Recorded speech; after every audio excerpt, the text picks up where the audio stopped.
bipolar. ¿Alguno de ustedes me puede decir cómo se conocía antes al trastorno bipolar? ¿Cómo era el diagnóstico anterior?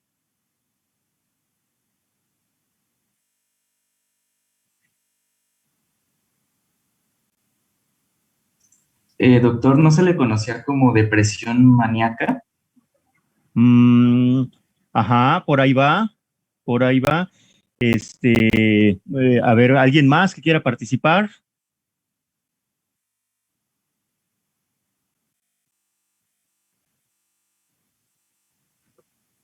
Bueno, efectivamente, el trastorno bipolar anteriormente se conocía como el trastorno maníaco depresivo. Ajá. Así se denominaba antes, ahora se llama el trastorno bipolar. Eh, en la, en, bueno, es muy frecuente en la consulta. Tenemos muchos pacientes con trastorno bipolar y la mayoría de las veces el trastorno bipolar también viene acompañado del trastorno inestable de personalidad, o sea, puede venir combinado. Para mí, en lo particular, el trastorno bipolar es de los más difíciles de manejar en la consulta.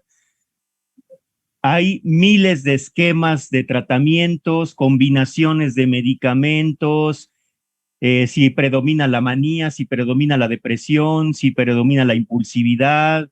O sea, es uno de los trastornos, yo creo que más difíciles de manejar, todo un reto para la consulta, porque son pacientes que viven en una montaña rusa emocional, ¿no? Entonces, pues es muy difícil. Son de los pacientes que presentan a veces síntomas muy intensos, a veces requieren muchas sesiones de terapia, o incluso hasta de hospitalizaciones. Son pacientes muy, muy difíciles que tienen a veces negativa al medicamento, abandono al tratamiento. Son pacientes muy, muy difíciles. Yo creo que son de los más difíciles en psiquiatría por las características del trastorno y es uno de los trastornos más frecuentes que nos podemos encontrar. Aquí este pensamiento dice, la alegría es tan solo una máscara de la tristeza. Doctor, disculpe, no vemos la presentación. Ah, no se ve. A ver, un momentito. Un momentito. A ver.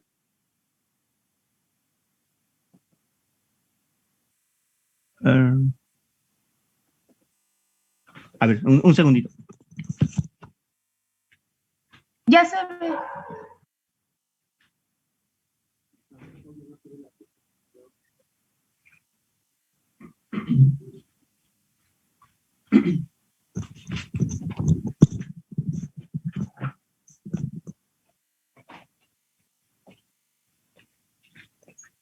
Aquí, a ver,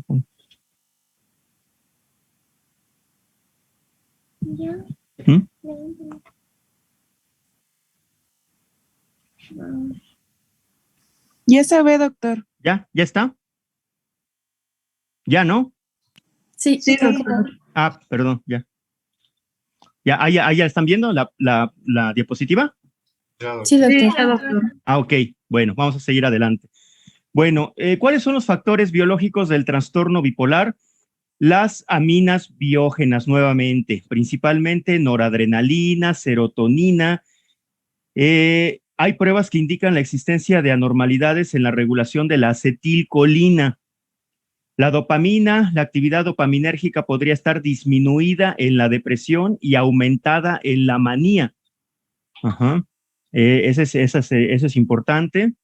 Otros factores neuroquímicos como el ácido alfa aminobutírico, el GABA y los péptidos neuroactivos, vasopresina y opiáceos endógenos pueden estar también implicados en la fisiopatología.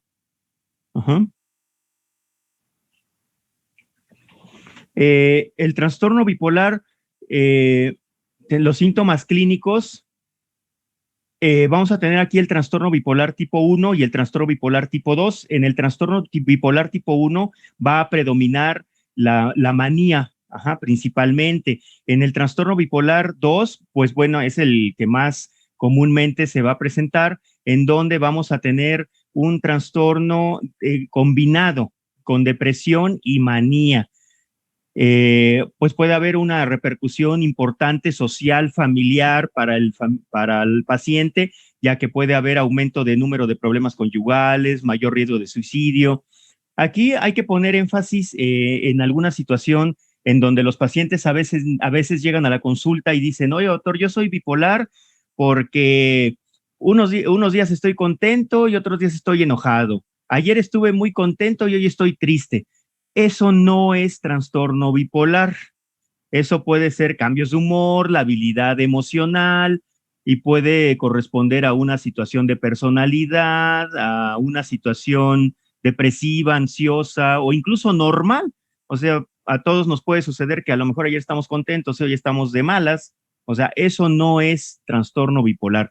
El trastorno bipolar es esta combinación entre manía y depresión, pero el paciente pasa de una etapa a otra en meses. Puede estar varios meses en una profunda depresión, hasta con ideas suicidas. Cuando les pega la depresión son síntomas depresivos muy severos, y cuando están en manía, la depresión desaparece completamente y caen en el cuadro maníaco.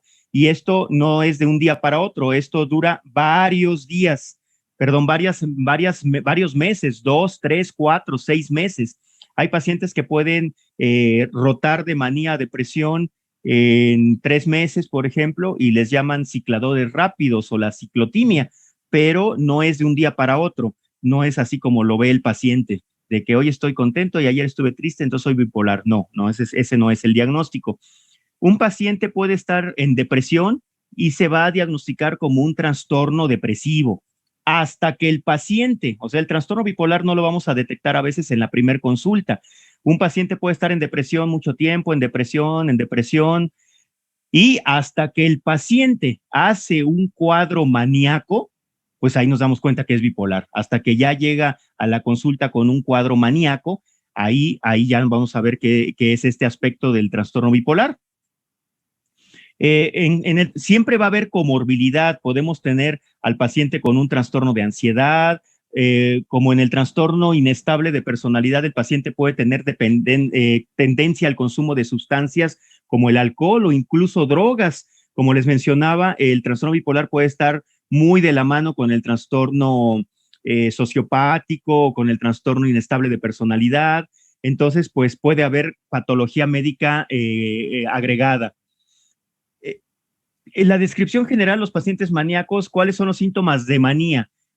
Hablar mucho, interrumpen a los demás, están excitados, se enojan si alguien los contradice, ellos son los únicos que tienen la razón, puede haber sentimientos de megalomanía, a veces el paciente bipolar tiene esa resonancia afectiva, cuenta chistes, se ríe, hasta nos hace reír a nosotros, pueden resultar divertidos, hiperactivos. En ocasiones, ya en un cuadro de manía severo puede haber un cuadro psicótico en donde el paciente ya empieza a tener ideas megalómanas, pueden tener una lluvia de ideas que no controlan y decir que van a hacer un negocio, a ganar dinero, que tienen muchísimos proyectos y finalmente no hacen nada ni concluyen en nada. Tienen una desorganización y a veces si uno los contradice, se enojan, pueden volverse violentos, pueden estar sin dormir toda la noche, escribiendo, leyendo, riéndose, hablando, y en el trastorno maníaco es cuando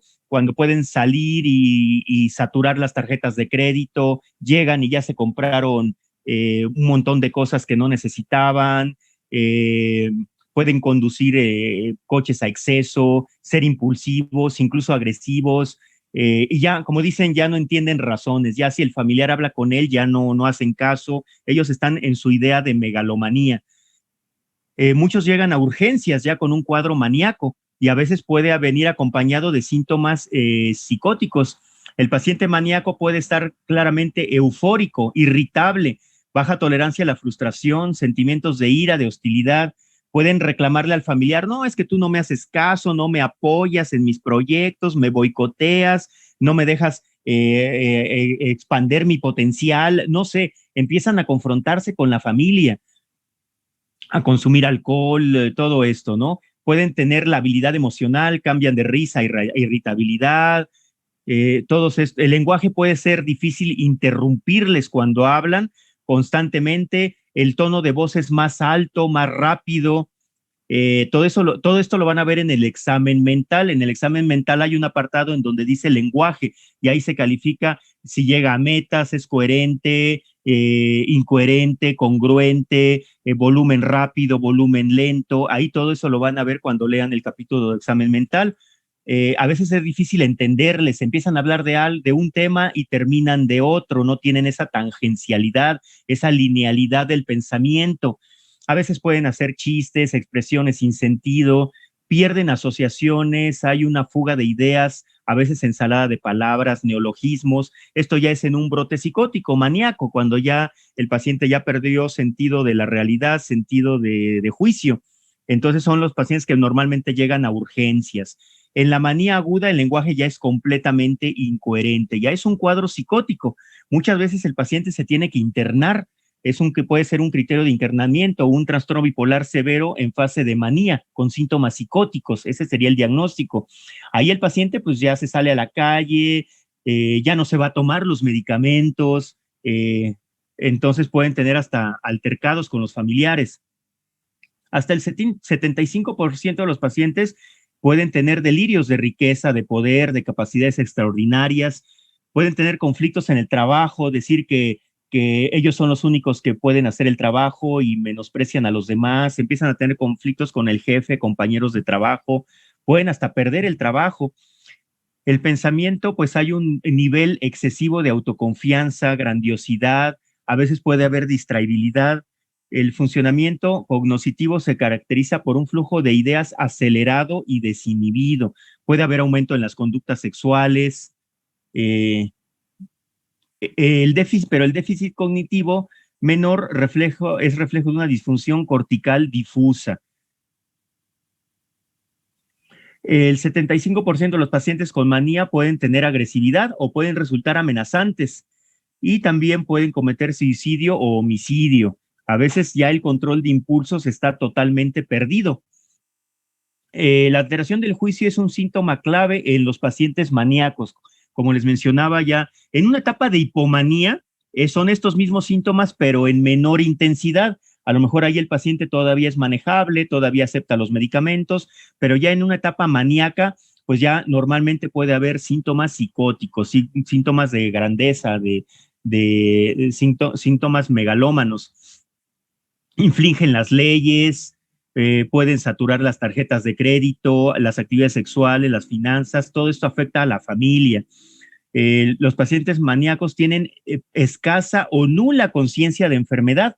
El cuadro maníaco le genera al paciente una etapa de bienestar, de euforia. Es que los pacientes dicen, doctor, es que me siento súper bien, estoy mejor que nunca, estoy en mi máximo potencial, voy a ganar muchísimo dinero con un proyecto que tengo. No, doctor, yo no tengo nada, ¿cómo cree? Si al contrario, estoy súper productivo, me siento súper bien, ¿cómo cree usted que voy a estar mal? Voy a estar, no, estoy en mi mejor momento de mi vida.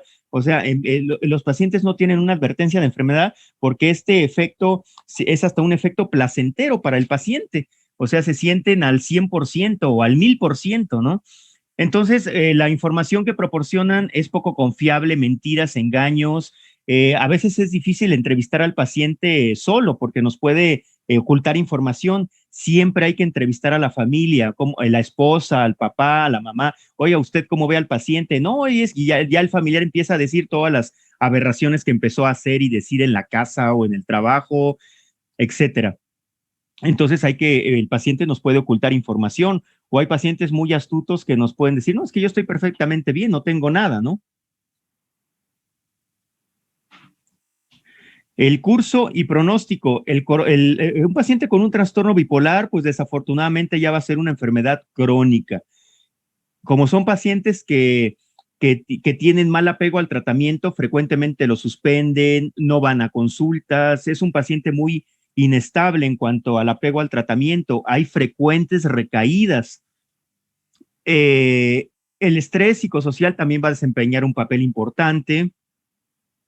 Si tienen estresores que los puedan virar a depresión, también se deprimen fácilmente. El 50 y hasta el 50% puede subir episodios de manía posteriores al primer evento. El 45% más de un episodio, hasta el 40% es crónico y más de la mitad sufren hasta 10 episodios maníacos, podrías decirse frecuentemente, ¿no? En su vida. Un tercio de los pacientes presenta síntomas crónicos y deterioro social. Como les mencionaba, son pacientes de muy difícil manejo, ¿no? Ese es un pensamiento. Bueno, el tratamiento, garantizar la seguridad del paciente, una evaluación diagnóstica completa. Tenemos que hacer una historia clínica, ver cuándo empezó, a ver comorbilidad. Y bueno, el tratamiento es la farmacoterapia y la psicoterapia. De eso ahorita vamos a hablar. Cuando un paciente ya está en una fase manía, con un brote psicótico incluso, pues hay que hacer pruebas diagnósticas, riesgo de homicidio, suicidio, incapacidad funcional. Ahorita vamos a hablar un poquito del tratamiento. Al final, vamos a ver lo que es el trastorno distímico y ciclotímico. Aquí se padece menos por el dolor en sí que por el modo de aceptarlo. El trastorno distímico son síntomas de sentimiento de inadecuación, culpa, irritabilidad, ira, aislamiento y pérdida de interés, descenso de la actividad y productividad. El término distimia significa enfermedad de humor, fue introducido en 1980 y se sustituyó por el trastorno distímico desde el DSM-4. La distimia la presenta hasta el 3 o 5% de la población, un tercio de la mitad de los pacientes de padecimiento psiquiátrico, 8% en varones, 5% en mujeres y se presenta en menos de pacientes de 64 años y en hombres a cualquier edad. Más frecuente en solteros, jóvenes, ingresos bajos y coexiste con trastornos como depresión, ansiedad, abuso de sustancias y el trastorno límite de personalidad. El diagnóstico, este es un ánimo deprimido la mayoría del tiempo y al menos durante 2 años. Es como una depresión leve, crónica. Se puede presentar hasta en 1 año en niños y adolescentes. Con un año de evolución ya tenemos este diagnóstico en niños y adolescentes y en 2 años en adultos. No haber sufrido un episodio maníaco. Las manifestaciones clínicas son tristeza, abatimiento, disminución o pérdida de interés, o sea, la anedonia. Gravedad de síntomas es menor que en el cuadro depresivo. Es como una depresión leve pero constante, que ya no se quita. El paciente tiene un ánimo depresivo todo el tiempo. Comorbilidad con rasgos de personalidad puede ser pacientes sarcásticos, nihilistas, exigentes, quejarse constantemente, tensos, rígidos. El 50% tiene un curso insidioso antes de los 25 años y el 20% van a desarrollar un episodio depresivo.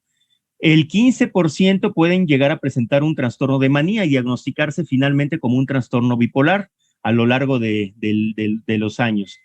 Y un 25% no consiguen una recuperación completa. El trastorno ciclotímico, desde el punto de vista sintomático, una forma leve del trastorno bipolar 2, caracterizado por episodios de manía y depresión leves. En el DSM-4 se menciona como una alteración crónica y fluctuante con numerosos episodios de hipomanía y depresión. Epidemiología. Un 3 y 10% de los pacientes pueden presentar un trastorno ciclotímico. El 1% de la población general, una relación de hombre a mujer de 3 a 2 y edad de 15 a 25 años. Etiología. Algunos postulan que puede relacionarse con el trastorno límite de personalidad y que con otros trastornos del estado del ánimo. Estos trastornos distímicos de depresiones crónicas, pues muchas veces van de la mano con el trastorno inestable de personalidad. Es un trastorno que vamos a estar viendo muy frecuentemente y que tiene mucha comorbilidad con otros trastornos psiquiátricos. Los datos biológicos y genéticos refuerzan la consideración de ser un trastorno afectivo. Diagnóstico. Sospechas cuando un paciente presenta aparentes problemas conductuales de tipo sociopático, problemas matrimoniales, inestabilidad en las relaciones interpersonales, son promiscuos, irritables, a veces aumento de productividad en hipomanía, cuando tienen comorbilidad con bipolar, desorganizados, ineficientes, puede haber tendencia a consumo de múltiples sustancias o alcohol, cambio de residencia, participan en cultos religiosos. Tratamiento antimaníacos. De los antimaníacos, pues principalmente uno de los más antiguos que se utilizaba era el litio. El litio, pero ahora pues ya se manejan como antimaníacos medicamentos estabilizadores del ánimo, como la carbamazepina, oxcarbamazepina, el valproato de magnesio, el valproato semisódico, el topiramato, en algunos casos la lamotrigina, la gabapentina, pero principalmente los primeros son los de elección. El tratamiento antidepresivo se debe utilizar en los pacientes cuando tienen síntomas depresivos. En el trastorno bipolar, cuando el paciente está en una fase depresiva, hay que utilizar antidepresivos, principalmente los inhibidores selectivos de recaptura de serotonina, o a veces también pueden utilizar venlafaxina, desvenlafaxina, reboxetina, duloxetina, que son los de nueva generación o que también les llaman inhibidores duales, que también estimulan dopamina y serotonina, pero también son como primos, hermanos de la familia de los inhibidores selectivos de la recaptura de serotonina. Entonces, estos medicamentos, recuerden que cuando están tratando a un paciente con trastorno bipolar, hay que utilizar el antidepresivo cuando está en una fase depresiva, sin quitar los antipsicóticos o los estabilizadores del ánimo cuando también están en uso. Y hay que advertirle al paciente o nosotros ser cuidadosos de que el antidepresivo puede pasar rápidamente al paciente a manía. O cuando se quita el episodio depresivo y el paciente ya está en una fase maníaca, hay que suspender los antidepresivos y seguir el tratamiento con estabilizadores del ánimo o neurolépticos, pero hay que quitar o por lo menos disminuir la dosis del antidepresivo cuando el paciente ya está en una etapa de manía, pero sí son medicamentos combinados. Si ustedes buscan en la literatura, pues van a encontrar protocolos de tratamiento en donde hay una infinidad de combinaciones del medicamento, de los medicamentos, de acuerdo a la severidad o a la presentación de los síntomas. Si predomina la manía o predomina la depresión, o hay manía o hay depresión, o sea, hay infinidad de combinaciones de tratamientos, ¿no? La psicoterapia, pues también está indicada, dirigida a incrementar la conciencia de enfermedad. Hay que hacerle hincapié al paciente de la necesidad del tratamiento, que no lo abandone, porque son pacientes que fácilmente tienen poca adherencia al tratamiento. Y hay que desarrollar estrategias de afrontamiento ante sus cambios de humor, mejorar mecanismos de defensa, mejorar mecanismos de inserción social, de su capacidad para convivencia con los demás, hablar con la familia. A veces también hay terapia familiar, hay que hacer psicoeducativos con familia. Hay terapia grupal y familiar en algunos lugares, por ejemplo, en el Bernardino se trabaja a veces con la familia en terapia familiar. En el Instituto de Psiquiatría Ramón de la Fuente hay una clínica de trastorno bipolar en donde se trabaja todo esto muy bien con el paciente en terapias de apoyo regulares e incluso también psicoeducativos con familiares, terapia grupal, etcétera. Todo esto hay que indicarlo al paciente y puede ser muy, muy útil para el tratamiento, porque pues, son pacientes que requieren un manejo integral, tanto social, de inserción social, de conciencia de enfermedad, trabajo con la familia. O sea, son pacientes que requieren mucha atención en este sentido. Y pues esto dice aquí para reparar perjuicios laborales o familiares que se vieron afectados por la enfermedad. Terapia de grupo, psicoeducación. Ese es un pensamiento de Isaac Asimov que dice el aspecto más triste de la vida actual es que la ciencia gana en conocimiento más rápidamente que la sociedad en sabiduría. ¿No? Bueno, pues vimos este tema del trastorno bipolar, haciendo este.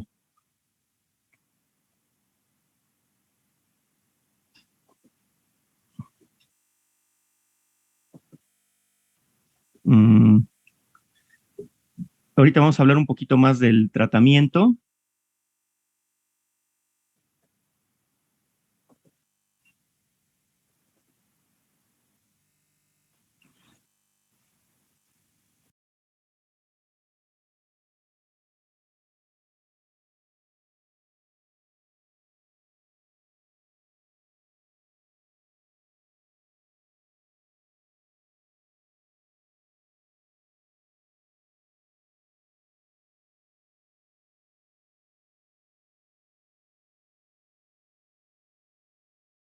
Bueno, en cuanto al tratamiento, si gustan prender sus cámaras, vamos a hacer alguna sesión de comentarios, preguntas, respuestas, los que quieran participar. Aquí, dentro del tratamiento del trastorno bipolar, pues vamos a tener, como les mencionaba, los medicamentos los medicamentos estabilizadores del ánimo, como principalmente el valproato de magnesio, el valproato semisódico, son los de elección. También se puede usar la carbamazepina, el topiramato. Cuando el paciente está en una etapa de crisis depresiva, hay que utilizar los antidepresivos, cualquiera, los inhibidores selectivos de recaptura de serotonina. Y principalmente el tratamiento del trastorno bipolar, pues es básicamente con neurolépticos o antipsicóticos. Dentro de estos medicamentos tenemos medicamentos que principalmente se iniciaron para el tratamiento de la esquizofrenia, pero finalmente se demostró que funcionaban bastante bien como estabilizadores del ánimo. Controlan al paciente que no caiga en un cuadro depresivo o de manía, evitan estos cambios bruscos. Entonces el paciente puede manejarse muy, muy bien con neurolépticos. De hecho, estos neurolépticos yo creo que actualmente están sustituyendo al litio. El litio es un medicamento que se puede utilizar en combinación cuando hay casos muy severos, como para hacer una sinergia y potencializar el tratamiento, pero hay pacientes que actualmente se han manejado muy bien con neurolépticos. ¿Cuáles neurolépticos? Principalmente, por ejemplo, la olanzapina. La olanzapina 5, 10 miligramos al día puede funcionar muy bien. La olanzapina también funciona como un medicamento de urgencias, de rescate. Si llega un paciente a urgencias con una crisis de manía, se le inyecta una ampolleta de olanzapina intramuscular y en 1 hora, en 2 horas, el paciente se empieza a tranquilizar. Entonces, la olanzapina puede ser un medicamento de emergencia. En el Bernardino, por ejemplo, es muy común utilizar también el haloperidol cuando un paciente llega en una crisis de agitación o agresividad, pero la olanzapina puede ser un medicamento como de rescate en estos casos, una inyección, una ampolleta o media ampolleta, según sea el caso, intramuscular. Y el paciente se puede seguir continuando el tratamiento con olanzapina, media tabletita al día, una tabletita diario en la noche, porque da sueño, tiene un efecto ansiolítico. Otro de los medicamentos que funciona es el aripiprazol, también es un neuroléptico que puede funcionar para la depresión o para algunos aspectos del trastorno bipolar, pero para mi elección, uno de los medicamentos de elección para el trastorno bipolar es la quetiapina. El nombre comercial es el Seroquel. La quetiapina, tenemos tabletas desde 25 miligramos, 50 miligramos, 100 miligramos y hasta 300 miligramos. La dosis máxima de la quetiapina es de 600 miligramos, pero la quetiapina la podemos manejar en dosis desde 25 miligramos hasta 150 miligramos para un trastorno afectivo. Por ejemplo, si manejamos a un paciente con desde 50 a 100 miligramos de quetiapina, un paciente bipolar se puede controlar bastante bien. La quetiapina ha dado muy buen resultado como estabilizador del ánimo y es un medicamento que funciona bastante bien en el trastorno bipolar y sobre todo en los pacientes con difícil control, con difícil manejo. Es un medicamento bastante útil. Algunos pacientes se manejan también bastante bien con valproato de magnesio. Hay pacientes que pueden tener, por ejemplo, una tabletita de sertralina y 2 tabletas de valproato de magnesio, una en la mañana y una en la noche, por ejemplo. También utilizamos las benzodiazepinas, pero cuando hay una crisis de ansiedad o insomnio, pero básicamente este sería el tratamiento del trastorno bipolar. Y pues combinaciones de medicamentos, pues la imaginación es el límite. Hay muchísimas, pero tampoco se trata de inventar a ver qué le voy a dar al paciente. Si ustedes investigan en la literatura o en revistas médicas, incluso hay revistas especializadas en trastorno bipolar, pues se pueden encontrar múltiples esquemas y protocolos de tratamiento. Incluso por ahí pueden encontrar una tablita en donde en una parte dice depresión, ansiedad y todos los síntomas, y se van cruzando todos los tipos de tratamiento que pueden utilizar. Hay protocolos ya estandarizados en donde recomiendan utilizar tal o cual medicamento, cual antidepresivo. Es un tratamiento muy complejo, muy diverso. Depende de los síntomas que el paciente tenga en ese momento, la gravedad de los mismos, etcétera. Pero básicamente ese sería a grandes rasgos el tratamiento del trastorno bipolar. Bueno, no sé si haya preguntas, comentarios, ahorita de los temas que hoy vimos, dudas. Doctor, solo una cosa. Sí. En el examen mental, ¿qué diferencia hay entre el habla y el lenguaje? El habla y el lenguaje. Bueno, en el habla se califica, por ejemplo, el volumen de la voz. Si es el paciente que está hablando en tono bajo, paciente que está hablando, gritando en tono alto, el aceleramiento del lenguaje, paciente que emite el lenguaje en velocidad aumentada, o que está hablando muy lento, por ejemplo, en un retraso mental, paciente con velocidad lenta. Ajá, en el habla se puede utilizar todas estas características, velocidad, volumen alto, volumen bajo. En el lenguaje ya estamos utilizando una gama más amplia. Por ejemplo, en el lenguaje ya vamos a analizar un poquito más el contenido del lenguaje. Por ejemplo, si es coherente, incongruente, si llega a metas, si dice frases muy simples. Por ejemplo, en un retraso mental podemos decir lenguaje concreto. O sea, el paciente nada más responde sí, no, o sus respuestas son muy parcas, muy simplistas. O en un paciente con manía podemos decir lenguaje aumentado en velocidad, lenguaje prolijo, o sea, que dice muchas palabras, que habla muy rápido. Entonces, en el lenguaje ya vamos a ver un poquito más el contenido. Si dice frases coherentes, congruentes, si llega a metas, si se disgrega, o sea, si empieza a hablar de una cosa y termina hablando de otra. El lenguaje ya es más como el contenido del lenguaje. Ajá, y el habla, pues más bien es la forma. Ajá, si lo emite en volumen alto, bajo, o si no habla, ¿no? Si un paciente, por ejemplo, con autismo podría llegar que no esté hablando, y podemos decir habla dentro del habla, se describe como mutista, o sea que no está diciendo nada, o ecolálico, ¿no? Que repite nada más lo que estamos diciendo. O sea, el habla puede ser la forma y el lenguaje el contenido. O sea, ya es un poquito más descriptivo. Uh-huh. ¿Alguna otra duda, pregunta? En general, de todos los temas que hemos visto hasta hoy, ¿alguna duda que haya surgido? Yo tengo una duda, doctor. Perdón que no prenda mi cámara, es que si no se me está trabando el audio y no escucho bien. No hay problema. Bueno, a lo mejor estoy confundiendo los conceptos, no estoy segura, pero ¿un maníaco puede ser un psicópata? Bueno, ahí es una pregunta muy confusa, muy ambigua. En la próxima clase vamos a ver precisamente el tema de psicosis y trastornos de personalidad. El paciente psicótico, ahí vamos a tener, el paciente psicótico es el que tiene una alteración de juicio, de realidad, ya tiene delirios, alucinaciones. El paciente psicópata, pues ya raya más en la sociopatía, en el trastorno sociopático de personalidad, los que mienten, roban, engañan, todo esto. Esta es la parte difícil de la psiquiatría, porque vamos a encontrar combinaciones de tratamientos, de diagnósticos.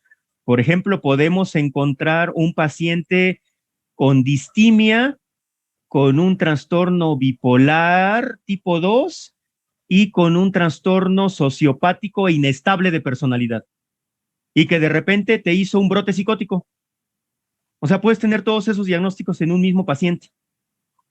Entonces, ahí es donde se empieza a poner difícil el diagnóstico y el tratamiento, porque tenemos que trabajar todo este tipo de diagnósticos. Y el paciente puede tener conductas sociopáticas de mentir, engañar, robar, ser manipulador.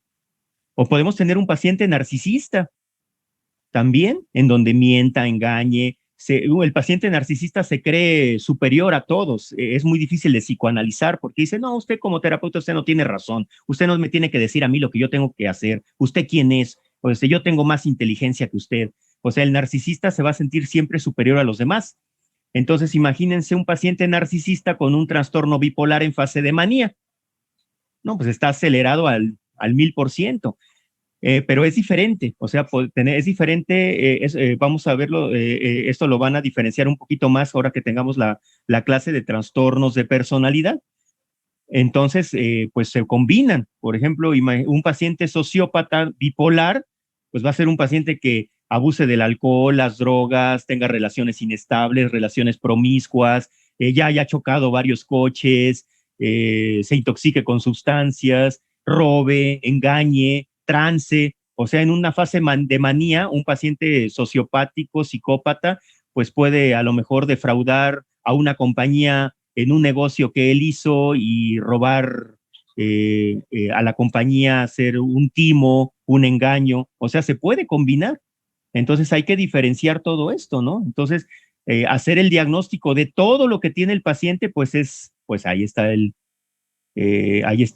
chiste, y vamos a encontrar siempre diagnósticos complicados. Y un diagnóstico nos puede exacerbar las características del otro diagnóstico. Entonces, pero el psicópata, el sociópata, ese es otro diagnóstico, eso ya son trastornos de personalidad. Se va a aclarar un poquito más cuando veamos la clase de trastornos de personalidad. Gracias. No sé si quedó un poquito aclarado. ¿Alguna otra duda, pregunta? Doctor, Ajá. ¿hay alguna relación entre el trastorno bipolar y el trastorno borderline? Son dos diagnósticos diferentes.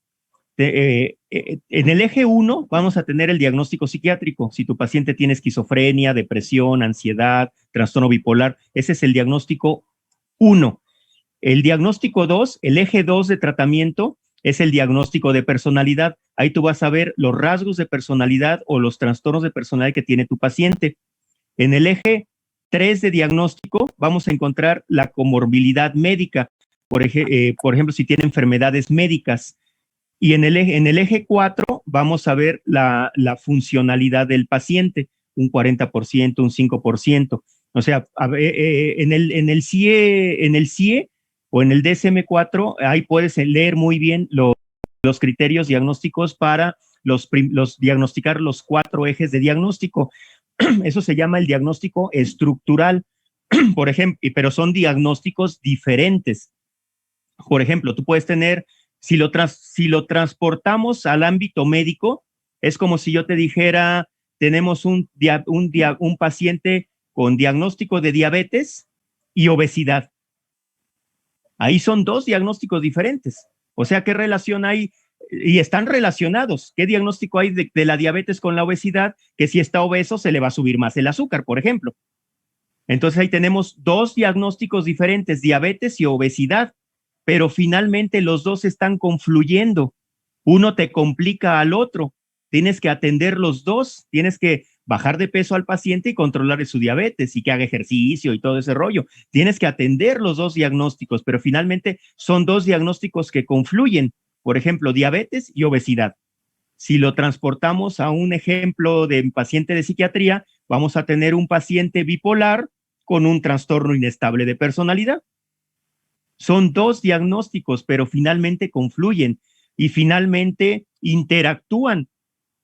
Y finalmente pueden complicar el diagnóstico por las características del paciente.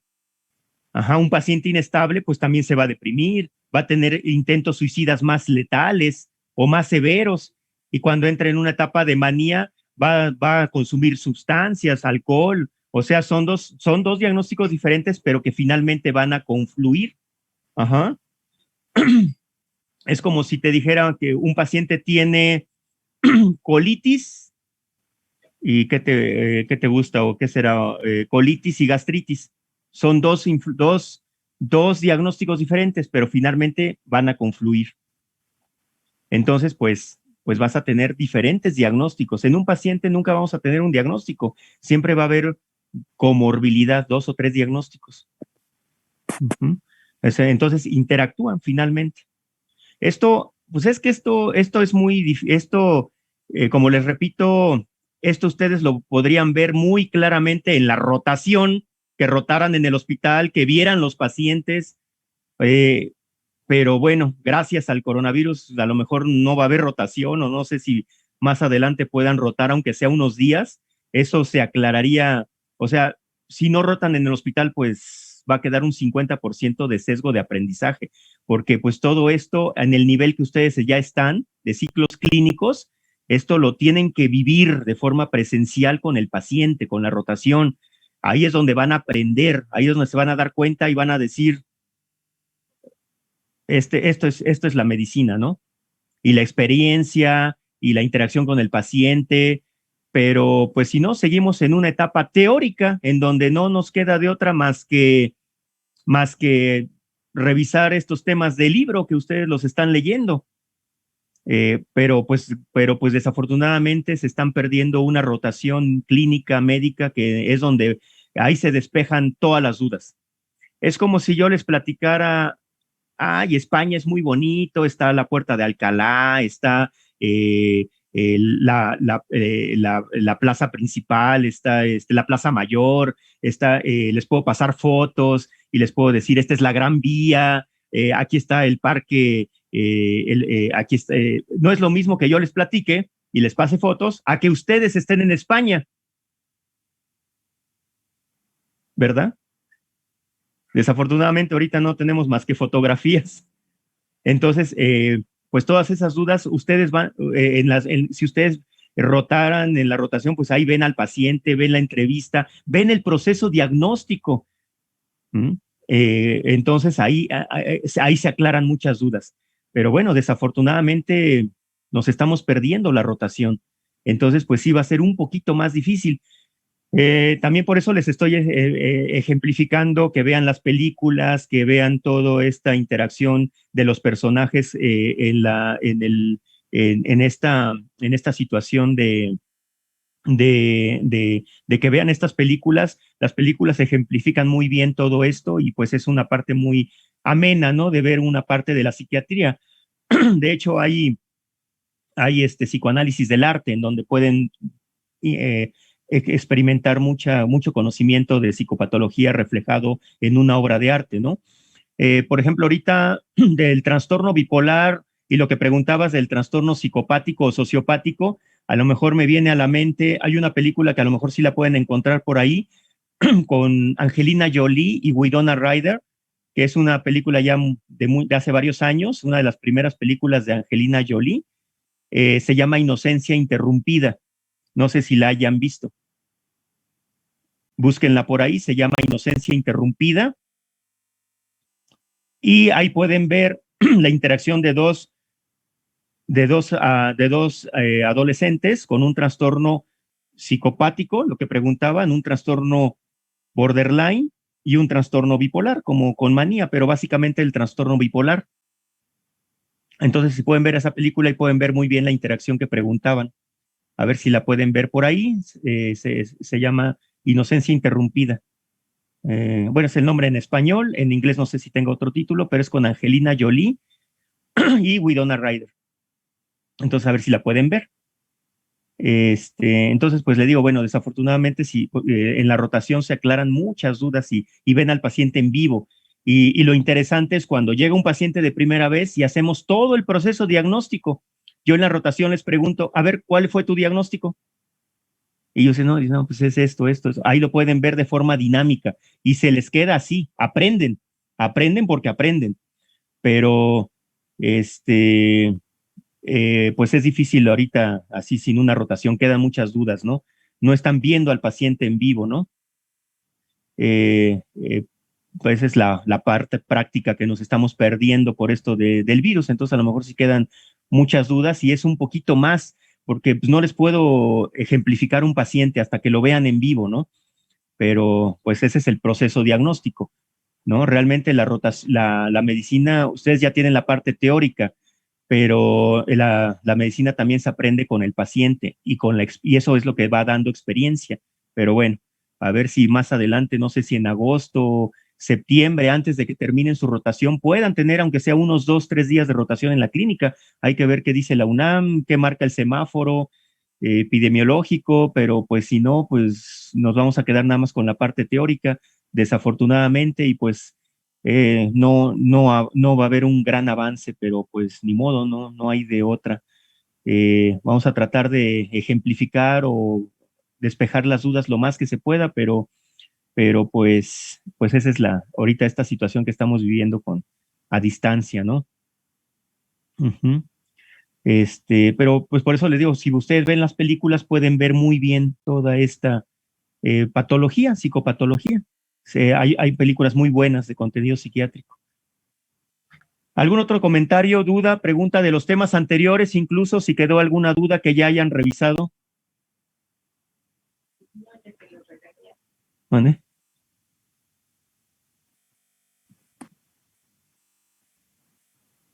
¿Alguna otra duda, pregunta? ¿No? ¿Alguna otra pregunta, duda? Creo que no, doctor. No, doctor. ¿Algún otro comentario? Bueno,